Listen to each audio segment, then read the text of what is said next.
The head of the World Trade Organization has asked COVID-19 vaccine manufacturers to do more for developing nations. Live from London, this is the Marketplace Morning Report from the BBC World Service. I'm Victoria Craig. Good morning. Dr. Nkosi Okonjo-Iweala said pharmaceutical companies should follow AstraZeneca's lead. It's allowed India's Serum Institute to make its vaccine at cost. The WTO Director General said it's not acceptable to leave poorer countries at the back of the line. Many nations in the developed world, which began their own vaccinations months ago, have faced criticism for buying or ordering more vaccines than they need.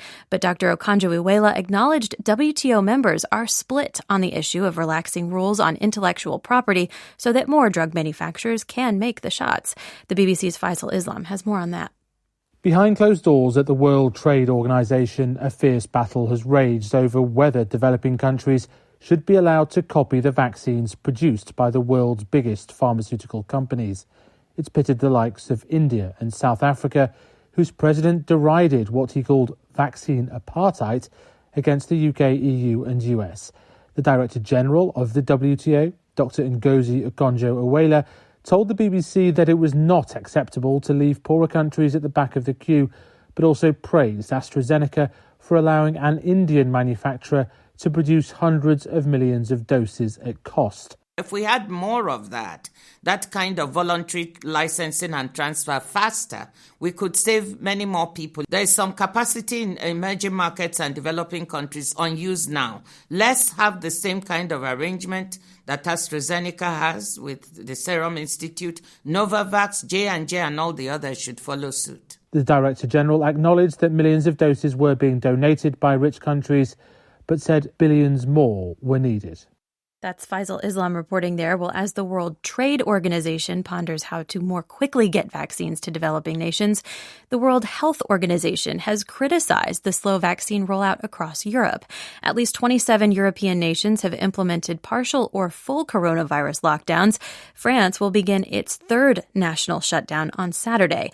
Announcing the fresh restrictions last night, President Macron described the situation as delicate and said the country will lose control if it doesn't act now. The BBC's Hugh Schofield has more from Paris. The French have 2 days to get themselves ready for a month of more inconvenience. From Saturday night, the restrictions that currently apply in Paris and other COVID hotspots will be extended across the whole of the country. Shops that are defined by the government as non-essential will have to shut, and there'll be no moving more than 6 miles from home without a good reason. In addition, schools will shut from next week for 3 or 4 weeks, depending on the age group. President Macron said that if all went well, then from May, the end of the tunnel would begin to appear, as mass vaccinations began to take their effect and the first openings of cafe terraces could be planned. That's Hugh Schofield in Paris. They're checking the numbers now. The CAC 40 in Paris is lagging other European benchmarks as those restrictions loom. But strong Eurozone manufacturing data has provided positive momentum for stocks across the region. Over in Asia, optimism over U.S. President Joe Biden's new infrastructure spending plan helped send benchmarks higher. All right, so far today, I have seen ads for cucumber gin-infused pickles, which, to be honest, sound kind of good, spaghetti-flavored IPA, and a beer you can consume via a spray can. If you have not checked the calendar yet this morning, it is April Fool's Day, and brands are unleashing their annual gags on unsuspecting social media followers. Some are obviously unbelievable, but others, like Volkswagen's now debunked rebranding to Volkswagen, make sense to some people. So is there a right way for companies to tease customers with an April Fool's Day prank? Alison Stewart-Allen, boss of the consultancy International Marketing Partners, says there is. There is a right way, one being Burger King with the chocolate Whopper, which featured a patty made of chocolate with onion rings out of white chocolate, and instead of ketchup, it had a side of, I think, maple syrup. It's all about context, and that's why it's so important for the marketing and the company leaders to sense the environment and know when it's the right time to do such a thing. And as part of the trick here, making it so that it's believable, but still, I guess, more unbelievable. Yes, the reason the Volkswagen campaign was such a disaster is exactly because the business press has been reporting for some time that Volkswagen is looking at investing in and launching all-electric vehicles for the foreseeable future, and that the company sees its future in that realm. So it wasn't a huge departure to think that the company could feasibly rebrand to Volkswagen.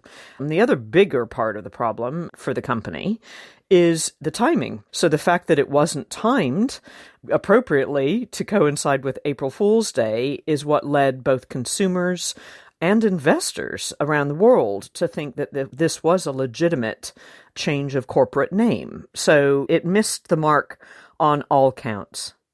And you mentioned shareholders there. It's sort of all fun and games until financial regulators come knocking, isn't it? Depending on how far a brand goes with their April Fool's prank, they could be in trouble for things like market manipulation and things like that, can't they? Yes, companies definitely can get in trouble. So we saw with the Volkswagen mishap that American depository receipts climbed 12.5%. And of course, this has caught the attention rightly of the SEC. But it's not just in the United States that this is a concern with Volkswagen's perceived market manipulation. So regulators here in Europe, in the UK, are paying attention. And in the end, this company, while it thought it was being clever and cute, it comes at a very hefty price. There's been so much talk of distrust in the media over the last several years. Do you think these sorts of stunts, even if they're done right, could just further erode what trust is left in the media? I think there is certainly a risk at this particular moment. We're in the middle of a pandemic. People's anxieties are running high. Many have lost family members and friends. The eroding trust put in the media across the board, whether it's print or broadcast, is another factor that has the public on high alert. Plus, of course, we have the fake news phenomenon. So it does really make you wonder whether any April Fool's Day prank at this moment is even going to be appropriate. But for many companies, I think they're making the right choice this year in particular in suspending any April Fool's Day pranks. Plenty of food for thought before you launch those pranks, then, I suppose. Alison Stewart-Allen, Chief Executive at International Marketing Partners. Thanks for your time this morning. Thank you for having me. Well, one thing we do not joke about here in this country is summertime, and warm temperatures this week have sent many people searching for barbecue grills.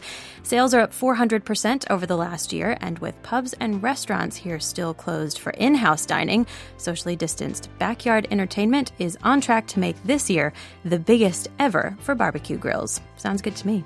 In London, I'm Victoria Craig with the Marketplace Morning Report from the BBC World Service.